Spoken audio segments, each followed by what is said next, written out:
제3일에 에스더가 왕후의 예복을 입고 왕궁안 뜰 곧 어전 맞은편에 서니 왕이 어전에서 전문을 대하여 왕좌에 앉았다가 왕후 에스더가 뜰에 선 것을 본즉 매우 사랑스러움으로 손에 잡았던 금규를 그에게 내미니 에스더가 가까이 가서 금규 끝을 만진지라. 왕이 이르되 왕후 에스더여 그대의 소원이 무엇이며 요구가 무엇이냐 나라의 절반이라도 그대에게 주겠노라 하니 에스더가 이르되 오늘 내가 왕을 위하여 잔치를 베풀어 싸우니 왕이 좋게 여기시거든 하만과 함께 오소서 하니 왕이 이르되 에스더가 말한 대로 하도록 하만을 급히 부르라 하고 이에 왕이 하만과 함께 에스더가 베푼 잔치에 가니라. 잔치에 술을 마실 때에 왕이 에스더에게 이르되 그대의 소청이 무엇이뇨 곧 허락하겠노라. 그대의 요구가 무엇이뇨 나라의 절반이라 할지라도 시행하겠노라 하니 에스더가 대답하여 이르되 나의 소청 나의 요구가 이러하니이다. 내가 만일 왕의 목전에서 은혜를 입었고 왕이 내 소청을 허락하시며 내 요구를 시행하시기를 좋게 여기시면 내가 왕과 하만을 위하여 베푸는 잔치에 또 오소서. 내일은 왕의 말씀대로 하리이다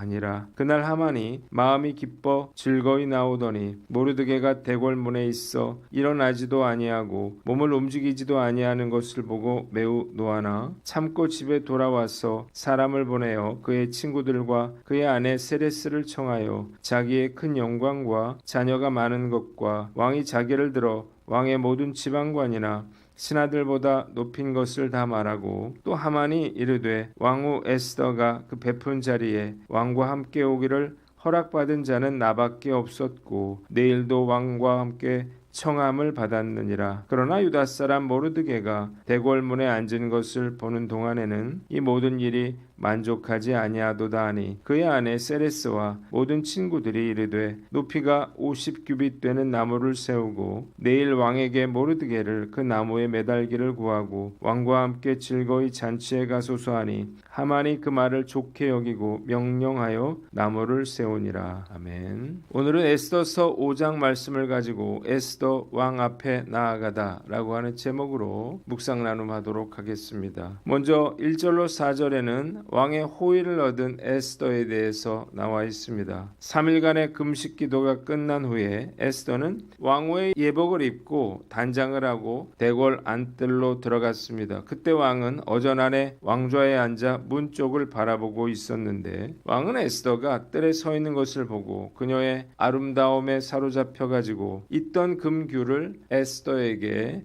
내밀었습니다. 에스더가 금규 끝에 손을 대자 왕은 그녀의 소원이 무엇이냐 묻고 나라의 절반이라도 그녀에게 주겠다고 말합니다.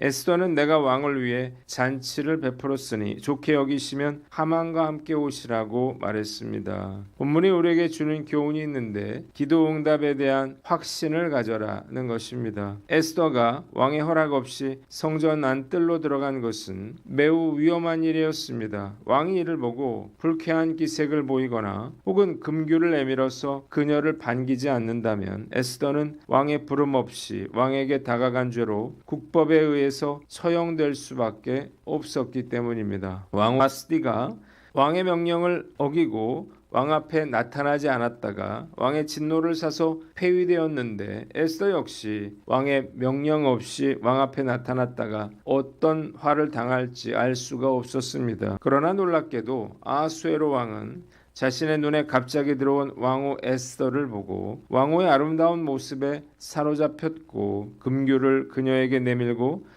나라의 반이라도 내어주겠다고 말했습니다.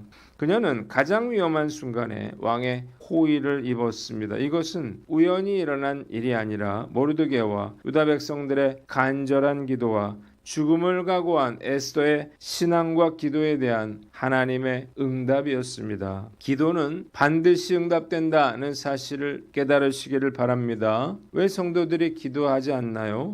기도 응답에 확신이 없기 때문입니다. 예전에 제가 기도 응답의 확률이라고 하는 쇼츠 영상을 만든 적이 있었는데 기도 응답의 확률은 100%입니다. 기도 응답에는 세 가지 종류가 있는데 예스와 노와 웨이트가 있죠. 하나님은 이 세 가지 중에 반드시 응답해 주십니다. 조지 밀러는 5만 번이나 응답됐다고 해요. 저도 수도 없이 기도가 응답되었습니다. 매주 복권을 사면서 왜 기도는 하지 않는지 참으로 불가사의한 일이에요. 기도는 반드시 응답된다는 확신을 가지고 절대 기도를 포기해서는 안 될 것입니다. 오늘 나는 어떤가 스스로를 돌아보고 주님의 권능을 절대적으로 의지하면서 눈앞에 펼쳐지는 상황이 내 기대와 다를지라도 끝까지 기도하기에 힘쓰는 저와 여러분들 되시기를 주님의 이름으로 축원합니다. 두 번째는 5절로 8절 말씀이에요. 에스더가 베푼 잔치에 대해서 나와 있습니다. 왕은 에스더의 부탁을 기꺼이 승낙하여 하만과 함께 에스더가 베푼 잔치에 갔습니다. 왕은 술을 마시다가 다시 에스더에게 소원이 무엇이냐 묻고 나라의 절반을 달라 해도 주겠다고 말했습니다. 그러자 에스더는 내일 잔치에 또 참석해 줄 것을 간청하면서 그렇게 해준다면 내일 소원을 이야기하겠다고 말합니다. 본문이 우리에게 주는 교훈이 있는데 때를 기다리며 치밀하게 준비하라는 것입니다. 에스더가 절박한 심정을 누르고 두 번이나 동족을 위해서 탄원하는 일을 뒤로 미룬 것은 아수에로 왕으로 하여금 그녀의 소원을 반드시 들어주도록 하기 위함이었습니다. 첫째로 에스더는 계속해서 소원을 미룸으로 아수에로 왕의 궁금증을 자극시켜서 소원에 대해 관심을 갖게 했고, 둘째, 그녀의 요청이 아수에로 왕이라도 쉽게 들어줄 수 없는 중대한 것이라고 하는 걸 시사하므로 아수에로 왕으로 하여금 거칠 것 없는 자신의 무소불위한 권력을 마음껏 자랑할 수 있도록 했으며, 세 번째, 저녁잔치에 하만을 계속해서 초대함으로 은연중에 왕의 권력에 도전하는 자가 하만이라고 하는 사실을 시사했습니다. 에스더는 왕이 그녀의 소원을 들어주고 하만을 완벽하게 궁지에 몰아넣기 위한 여건을 조성했는데 에스더의 기대는 틀리지 않았습니다. 하루를 더 기다리는 사이에 놀라운 하나님의 섭리가 작용하게 되었기 때문입니다. 앞뒤 안 가리는 무모함만이 믿음은 아닐 것입니다. 오히려 기도하고 치밀하게 준비하고 때를 기다릴 줄 아는 것이 참된 믿음일 것입니다. 제가 싫어하는 말 중에 하나가 은혜로 한다라고 하는 말이에요. 은혜로 한다 하는 말이 잘못된 말은 아니지만 계획과 준비 없이 되는 대로 한다는 뜻으로 사용되는 경우가 많기 때문이에요. 종종 세상에 교회 사역처럼 준비 없이 대충 하는 데가 있을까 이런 생각이 들 때가 있습니다. 믿음으로 철저하게 준비하고 계획해서 사역을 한다면 훨씬 더 효과적일 것입니다. 5월 18일 15년 만에 처음으로 종교행사라는 이유로 갑자기 파주 시민회관 대관이 불어되어 교회에서 전도 집회를 하게 됐습니다. 교회 예배당이 너무 좁아서 할 수 있는 사역들이 제한이 되고 큰 어려움을 겪고 있습니다. 다시 새롭게 계획하고 준비하라고 하는 하나님의 사인이라 여기고 11월 집회부터는 집회 장소부터 철저하게 계획하고 준비해야겠다는 생각을 해봅니다. 성령께서 지혜를 주셔서 우리의 앞길을 인도해 주시기를 간절히 기도합니다. 마지막으로 9절로 14절인데 하만의 착각과 오만한 계획에 대해서 나와 있습니다. 하만은 두 번째 잔치에도 아수에로 왕과 자신만이 초대받았다는 것을 생각하면서 매우 즐거운 마음으로 대궐을 나섰습니다. 그런데 모르드게가 여전히 자신에게 엎드려 절하지 않는 것을 보고 크게 분노했습니다. 하만은 집으로 돌아와서 친구들과 그의 아내 세레스를 불러놓고 그의 영광과 많은 자녀와 권세를 자랑했습니다. 왕후 에스더가 베푼 잔치에 왕과 함께 오기를 허락받은 자는 자신밖에 없었으며 내일도 자신만이 왕과 함께 청함을 받았다고 우쭐댔어요. 그러나 대궐 문 앞에 앉은 모르드게만 보면 이런 모든 일이 만족스럽지가 않다고 말했습니다. 그러자 세레스와 친구들은 높이가 50규빗 되는 나무를 세우고 내일 아침에 모르드게를 그 나무에 매달도록 왕께 구하고 왕과 함께 즐거이 잔치해 가라고 제안했습니다. 이에 하만이 이 말을 좋게 여겨 명령하여 나무를 세웁니다. 본문이 우리에게 주는 교훈이 있는데 첫째로 주님 안의 평안과 만족을 누려라는 것입니다. 말씀을 묵상하면서 인간은 결코 만족할 수 없는 존재라는 사실을 다시 한번 깨닫게 됩니다. 하만은 모두가 꿈꾸는 최고의 권력과 부를 소유한 성공한 사람이에요. 큰 재물을 소유했고 10명의 아들들이 있었으며 군주국가에서 신하로 오를 수 있는 최고의 권력의 자리에 올랐습니다. 그러나 그의 만족은 단 한 사람 모르드게가 자신에게 절하지 않는 것으로 인해서 깨어졌어요. 그는 분노했고 만족은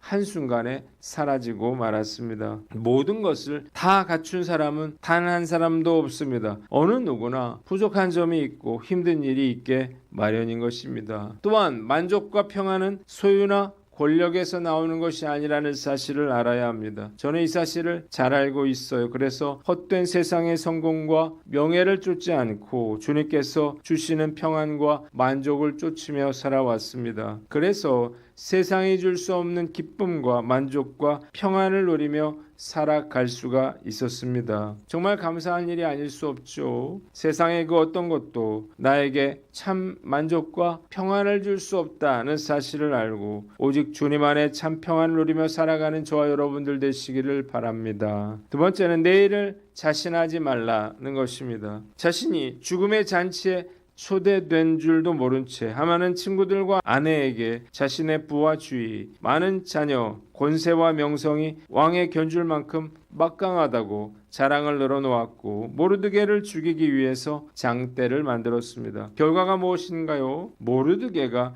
왕의 말에 태워져서 높임을 받았고 그는 장대에 매달려 죽고 말았습니다. 본문은 한치 앞을 내다볼 수 없는 인간의 어리석음과 악함을 잘 보여주고 있습니다. 많은 사람들이 한치 앞을 알지 못한 채 무엇을 먹을까, 무엇을 마실까, 무엇을 입을까 고민하며 살고 있습니다. 하나님께서 우리의 생명을 걷어가신다면 당장 오늘이라도 세상을 떠날 수밖에 없는 것이 바로 인간의 운명인 것입니다. 내일이 자신이 만든 나무에 달려 죽게 될 죽음의 날이라고 하는 사실을 알지 못하고 모르드게를 죽일 생각에 기쁜 마음으로 잠자리에 들었을 하만을 생각하니 그 어리석음에 마음이 짠합니다. 인간은 스쳐 지나가는 유한한 존재라고 하는 사실을 인정하고 두려운 마음으로 자신을 늘 돌아보며 살아야 할 것입니다. 저도 마찬가지예요. 언제 세상을 떠나게 될지 모릅니다.